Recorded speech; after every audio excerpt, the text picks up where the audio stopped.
Tadi sebelum ke sini ada siapa itu enggak tahu ngomong. Yang namanya apa? Mengatakan katanya saya tidak ini sama presiden. Lo enaknya lo dia ngomong kayak gitu. Lo saya sama presiden ya baik-baik aja. Emangnya kenapa? Hanya karena saya dikatakan karena saya tidak mau ketika diminta 3 periode, atau karena saya katanya tidak mau perpanjangan. Loh, saya tahu hukum kok. Mana yang ahli hukum angkat tangan? Itu kan ranahnya namanya konstitusi. Ya saya tidak punya hak loh mengatakan boleh apa tidak. Itu kan mesti majelis permusyawaratan rakyat. Karena apa? Ketika dari yang namanya presiden seumur hidup itu waktu reformasi kan dirubah itu TAP MPR. Saya tanya pada ahli tata negara, apakah MPR yang sekarang disamakan ini TAP-nya itu masih berlaku? Yes. Ada yang mau nyanggah? Ahli hukum tata negara? Ya, silakan. Toh, lihat. Karena saya ngomong kebenaran.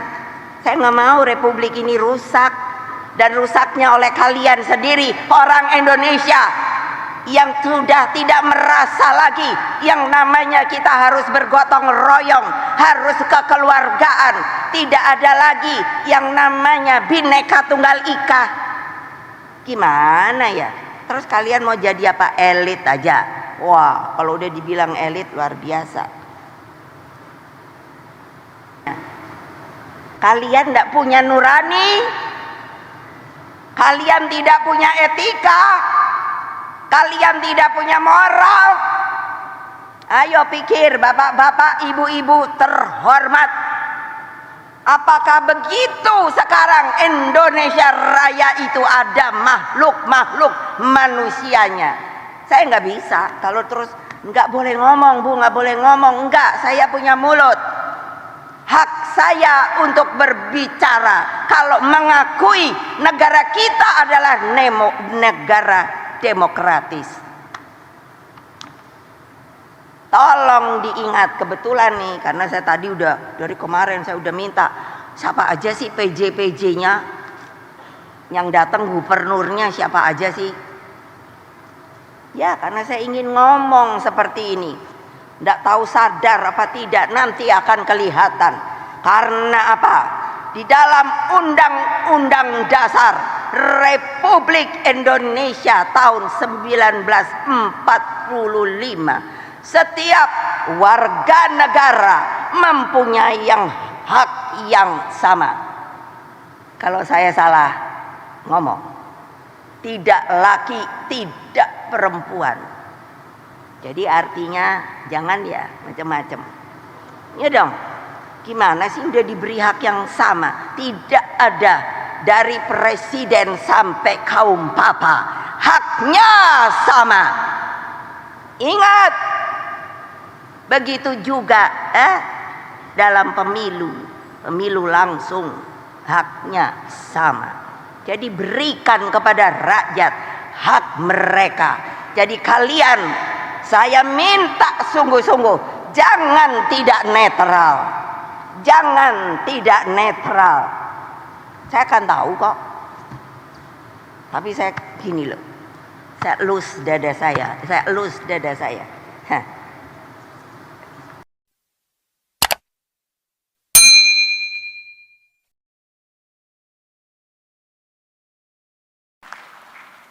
Selanjutnya, mari kita simak arahan dari Presiden kelima Republik Indonesia dan Wakil Presiden ke-8 Republik Indonesia, sekaligus Ketua Dewan Pengarah BPIP, Profesor Dr. Honoris Causa Hajah Megawati Soekarno Putri, didampingi Menteri PPPA dan Kepala BPIP. Assalamualaikum warahmatullahi wabarakatuh. Salam sejahtera untuk kita semua. Om Swastiastu, Namo Buddhaya, salam kebajikan, Rahayu. saudara-saudara sekalian, para hadirin yang saya hormati, sebelum saya memberikan pidato saya, karena tadi telah ditayangkan dan dikatakan bahwa saya mendapat tugas dari Presiden untuk menjadi Ketua Dewan Pembina Badan Pembinaan Ideologi Pancasila. Dan ketika saya telah dilantik, maka saya meminta kepada beliau, karena salah satu daripada dibentuknya BPIP itu adalah untuk mensosialisasikan secara benar sejarah, isi daripada yang disebut Pancasila. Dan pada waktu itu saya mengatakan pada beliau bahwa saya minta untuk diizinkan kalau di dalam sebuah pertemuan sebelum upacara dimulai, maka kita untuk mengingat bahwa ideologi kita itu adalah Pancasila, maka dengan kata-kata salam Pancasila, maka tadi telah dipresentasikan. Jadi dengan segala hormat saya meminta, karena nanti juga akan dengan upacara akan diberikan duplikat bendera pusaka. Jadi mereka yang sekarang ini mau untuk datang untuk mendapatkan dari kami yang namanya duplikat bendera pusaka itu, juga untuk selalu di dalam upacara apapun saja mengatakan kepada para hadirin dan hadirat yang ada, membiasakan diri untuk memulainya dengan menyebut salam Pancasila. Seharusnya kita semua berdiri dulu, tetapi dengan mohon maaf juga, karena tadi saya bicara dengan Pak Gubernur Jogja, kita ini sudah sama-sama tua ya Mas, karena beliau dengan saya bedanya hanya 1 tahun. Jadi kalau saya terserah, tapi duduk pun boleh. Kalau saya sebut salam Pancasila, tolong dijawab juga dengan salam Pancasila. Dan berikutnya, saya seringkali ketika saya mengatakan merdeka, saya disebut orang yang katanya begini, apalagi anak-anak muda, bilang, kenapa ya sudah merdeka Ibu Mega itu teriak-teriak merdeka. Bapak-bapak, ibu-ibu yang saya hormati, mungkin kita seumur, jadi kita ini mungkin hanya atau berada di dalam sebuah kondisi negara kita, yaitu justru tidak ikut berjuang dan juga tidak lagi merasakan suasana perjuangan dan ketika proklamasi itu. Jadi waktu saya kecil, mengapa kalau nanti yang pertama kali akan saya berikan adalah kepada Bapak Gubernur Hamengkubuwono dari Jogja, karena beliau ini masih ada darah, bukannya untuk mendiskriminasi, tapi yang memang beneran. Bapak saya itu adalah proklamator bangsa. Kalau ada yang tidak setuju silakan angkat tangan. Artinya kalian adalah A sejarah. Lalu yang berikutnya, seperti tadi dikatakan, ketika keadaan negara, pemerintahan yang tadi telah disebutkan oleh saya, karena belum bisa tinggal di istana, maka tinggalnya di Pegangsaan Timur. Tapi karena pada waktu itu, kalau kita ingat sejarah, yang namanya Jepang sudah dinyatakan kalah, sekutu mau masuk dan Belanda dompleng untuk masuk kembali, sehingga dengan demikian atas permintaan dari Bapak Sultan Hamengkubuwono ke-9 meminta kepada Bung Karno dan yang lain-lain pindah ke Jogja, dan pemerintahan sementara dibuat di Bukit Tinggi. Mari silakan baca saja sejarah bagi yang mereka belum pernah membaca sejarah Republik Indonesia. Nah, dengan demikian maka pada waktu itu saya banyak sekali bertemu dengan para pejuang, karena saya satu-satunya yang lahir di Istana Jogja. Karena setelah kami pindah itu, nah ternyata tadi juga telah saya katakan, Belanda masuk ke Jogja dan Bapak dan yang lainnya pun lalu dibuang ke Bangka, dan ibu saya tadinya disuruh tetap tinggal di istana, tapi ibu saya tidak mau. Makanya juga oleh Bapak Sultan Hamengkubuwono IX, ibu saya dicarikan tempat di Kalicode, ada rumah, dan setiap bulan ibu saya bilang, karena tentunya tidak ada gaji ya, jadi beliau juga diberi uang, yaitu masih holden untuk kehidupannya sepanjang sebelum yang pada waktu itu, setelah itu Bung Karno dan pemimpin lainnya bisa dikembalikan lagi ke Jakarta. Nah, waktu itu banyak sekali para pejuang yang memang mereka dengan semangat yang luar biasa selalu mengatakan kalau bertemu, yaitu namanya merdeka, dijawabnya mati. Sekarang berani apa enggak sekalian seperti itu? Saya kira enggak berani lagi. Untuk ngomong merdeka aja mungkin susah sekali. Makanya saya ajarkan kembali untuk yang namanya perjuangan itu tidak menjadi luntur. Dengan demikian kita akan tahu bahwa negara kita ini memang dijadikannya dengan susah payah. Oleh sebab itu saya selalu bilang, siapa saja saya teriaki merdeka begitu kan, lalu dijawab merdeka. Mau ndak mengatakan seperti itu? Mau tidak mengatakan seperti itu? Kok takut amat ya? Saya heran loh sekarang, yang kalian ini kayaknya senangnya bungkem. Salah atau benar ndak pernah berani ngomong. Nah, saya ngomong nih, merdeka! Merdeka! Kurang keras ya, lembek. Kan betul enggak? Saya udah mikir nih, aduh bener-bener deh. Kalau suruh ngomongin merdeka aja udah gak kuat.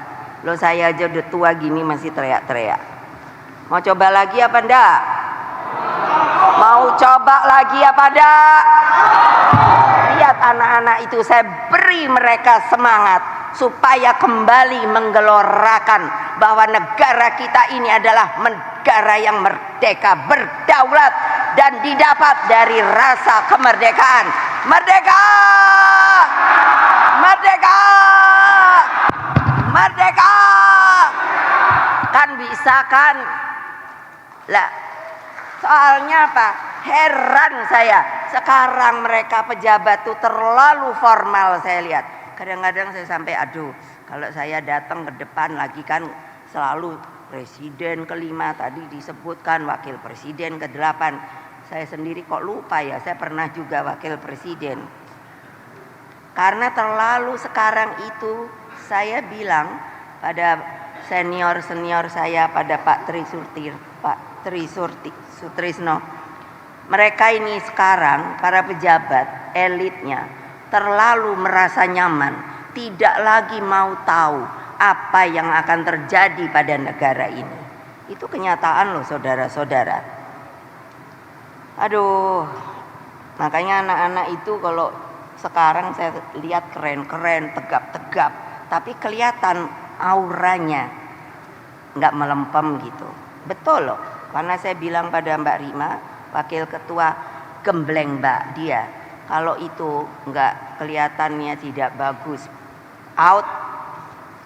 Nanti setelah selesai Purna Paskibraka, mereka masuk ke dalam Duta Pancasila, diolah lagi.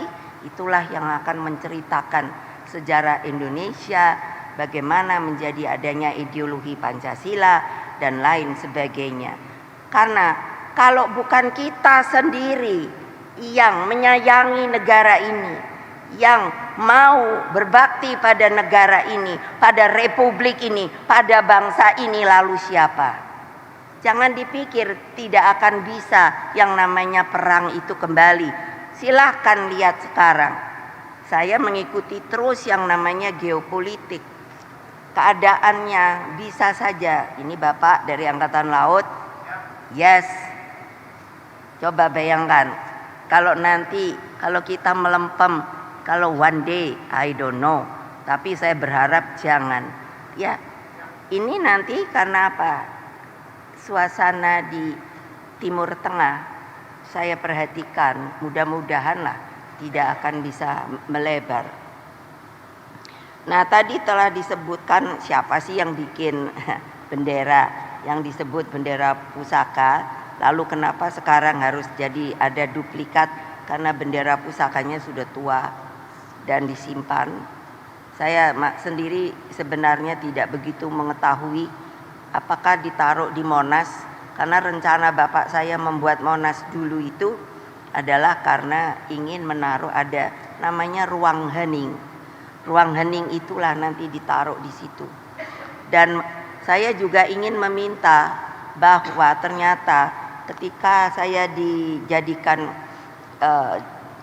Dewan Pembina di BPIP, saya suruh buka-buka dokumentasi arsip lama. Dan ditemukan bahwa memang betul bahwa Indonesia Raya itu dibuat oleh Bapak Rudolf Wage Supratman, tapi ternyata 3 stansa. Kita terbiasa 1 stansa karena bapak saya membuat tiang bendera di istana itu beliau sendiri yang mengarang adalah 17 meter. Sehingga ketika kita nanti 17 untuk mengingat. Jadi kalau dilihat tiangnya 17 meter, di situ ada bunga, itu diambil dari simbol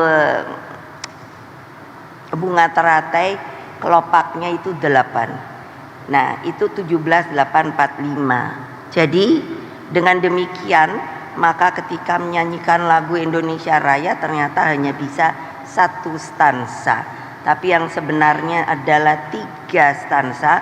Dan kalau kita resapi bapak-bapak, ibu-ibu yang terhormat, maka itulah yang disebut Indonesia Raya. Saya kemarin ketika di Perindo mengatakan sebenarnya kita harus selalu mengatakannya, bukan Indonesia Maju dan lain sebagainya. Itu pun baik, bukannya tidak. Tapi kita udah punya Indonesia Raya yang digambarkan oleh Bapak Wage Rudolf Supratman. Di situ coba saya sampai suka nangis. Coba boleh resapkan. Situ ada doa. Meminta. Masa kalian yang sudah merasakan kemerdekaan itu lalu luluh? Tidak lagi mau memikirkan apa yang akan terjadi kalau kalian sendiri tidak punya semangat kemerdekaan, maunya enak-enak saja, hanya berpikir bagaimana mendapatkan kekuasaan. Kalau setelah itu lalu kenyamanan, lalu bagaimana anak-anak kita yang masih kalau pergi ke daerah-daerah saya masih ada stunting dan lain sebagainya. Kemana hati nurani kalian? Wahai bapak-bapak, ibu-ibu yang sekarang sedang menjabat, tolong pikirkan. Saya kalau pidato memang begini, tidak bisa kalau saya suruh lembek-lembek, karena saya sendiri lalu mikir hidup saya ini kalau lembek, kalau saya rasa saya sendiri tidak bisa menerima, karena diajarkan oleh bukan hanya bapak ibu saya, kakek nenek saya, para pejuang dan lain sebagainya. Alhamdulillah saya ketemu, kalau mungkin ada dari kalangan tentara, dulu ada namanya TP, ada namanya TRIP, itu tentara pelajar, ada tentara Republik Indonesia Pelajar bagian Jawa Timur. Itu semua saya tahu. Kalian pun sebenarnya harus demikian, mau tahu sejarah bangsa. Tapi tidak, mulai melupakan, sehingga akhirnya kita akan menjadi sebuah negara, saya khawatir negara yang lemah, tidak punya kebanggaan kembali sebagai bangsa yang besar. Coba ya, kan saya tadi bilang nggak ada kemerdekaan Indonesia itu diberi. Nggak. Ribuan orang gugur pada peristiwa 10 November tahun 45 di Surabaya. 19 Oktober itu ada para pemuda naik ke Hotel Yamato untuk merobek bendera Belanda yang namanya merah, putih, biru. Dirobek. Sekarang masih ada nggak keberanian kayak gitu? Saya sendiri nggak tahu. Terus belum lagi, apakah lupa mereka yang datang dari Sulawesi itu kayak apa yang namanya kekejaman Westerling pada tahun 1946-47 itu masakre di Sulawesi Selatan. Masa sama sekali seperti menjadi debu. Lalu coba kalian pergi ke TMP, Taman Makam Pahlawan. Saya orang alhamdulillah sudah pergi ke seluruh Indonesia. Bukan hanya kota-kotanya, kampung dan desa. Saya jalani, saya ingin tahu seperti apa Indonesia Raya itu. Apakah kalian semuanya sudah pernah pergi ke seluruh Indonesia? Pasti kalau taruhan sama saya menang. Pasti belum. Nah, sampai Bung Karno membuat Lemhanas, Lembaga Pertahanan Nasional. Padahal maksudnya dulu adalah untuk menyatukan yang namanya inspirasi, persepsi sebagai orang Indonesia, sehingga meskipun kulitnya beda antara orang Jawa dengan orang Papua. Ada kemarin yang datang kepada saya yang anak dari Wamena. Beliau anak itu kaget. Namanya siapa Mbak Rima? Yang dari Wamena? Ya? Lili. Nah, dia kaget ketika kamu dari mana kan? Dari Wamena. Saya kalau dari timur itu dipanggilnya Mama. Oh, saya sudah ke Wamena. Kamu pernah makan belum? Namanya udang selingkuh. Kaget dia. Kok Mama tahu udang selingkuh ya? Ada. Sudahkah kalian pernah makan udang selingkuh? Angkat tangan. Namanya udang selingkuh. Adanya di sungai apa itu? Besar. Coba bayangkan. Jangan hanya ingin pergi ke luar negeri saja. Datanglah ke seluruh daerah.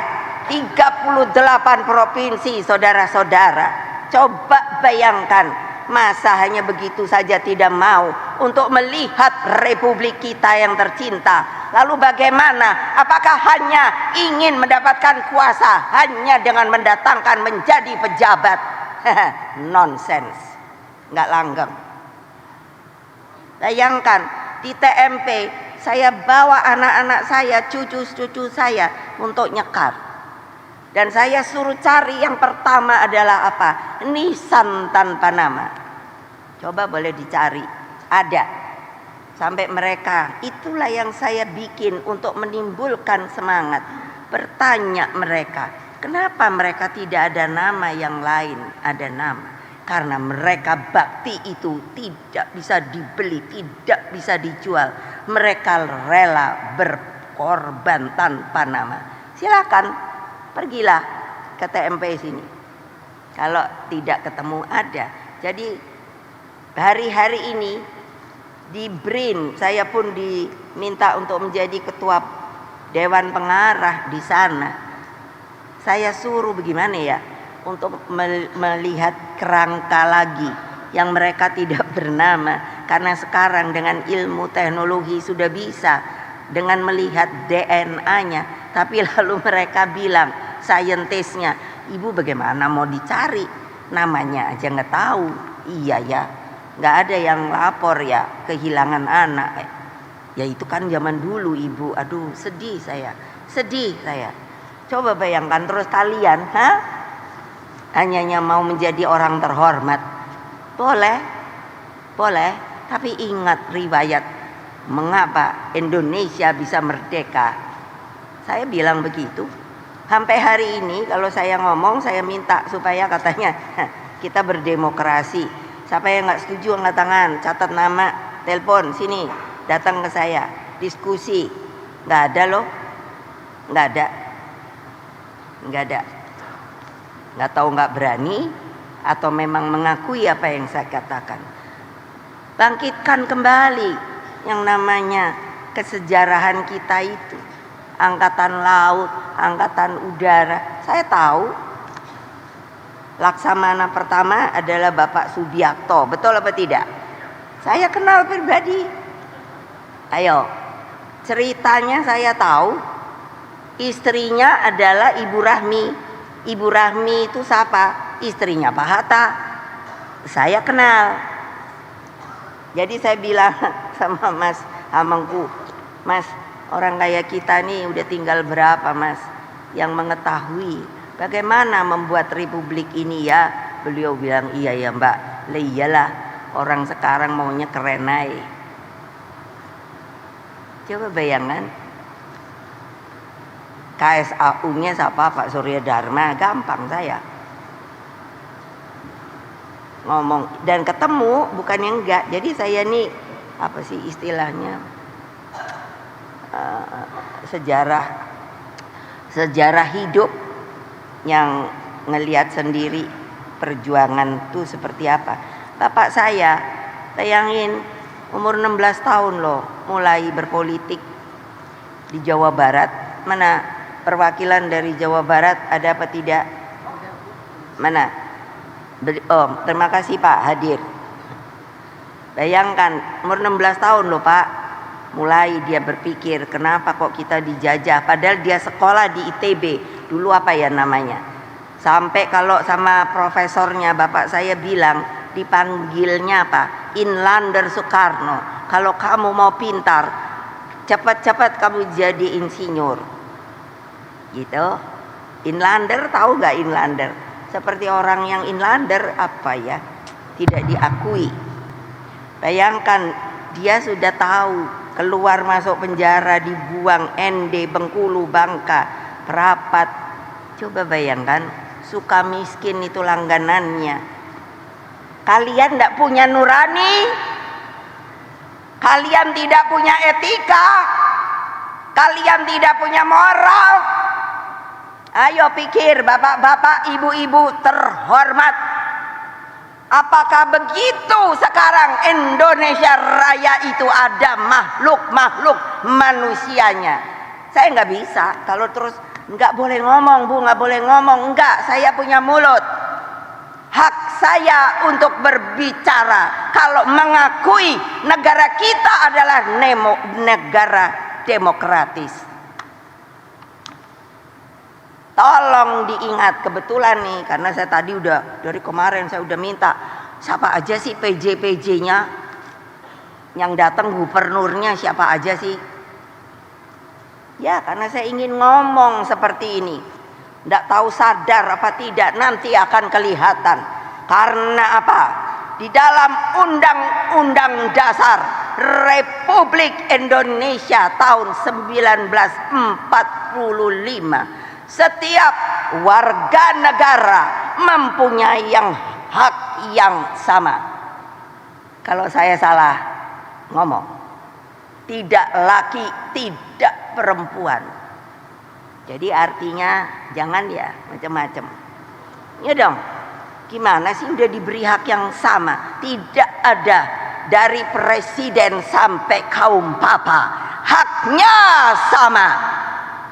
Ingat, begitu juga dalam pemilu langsung haknya sama.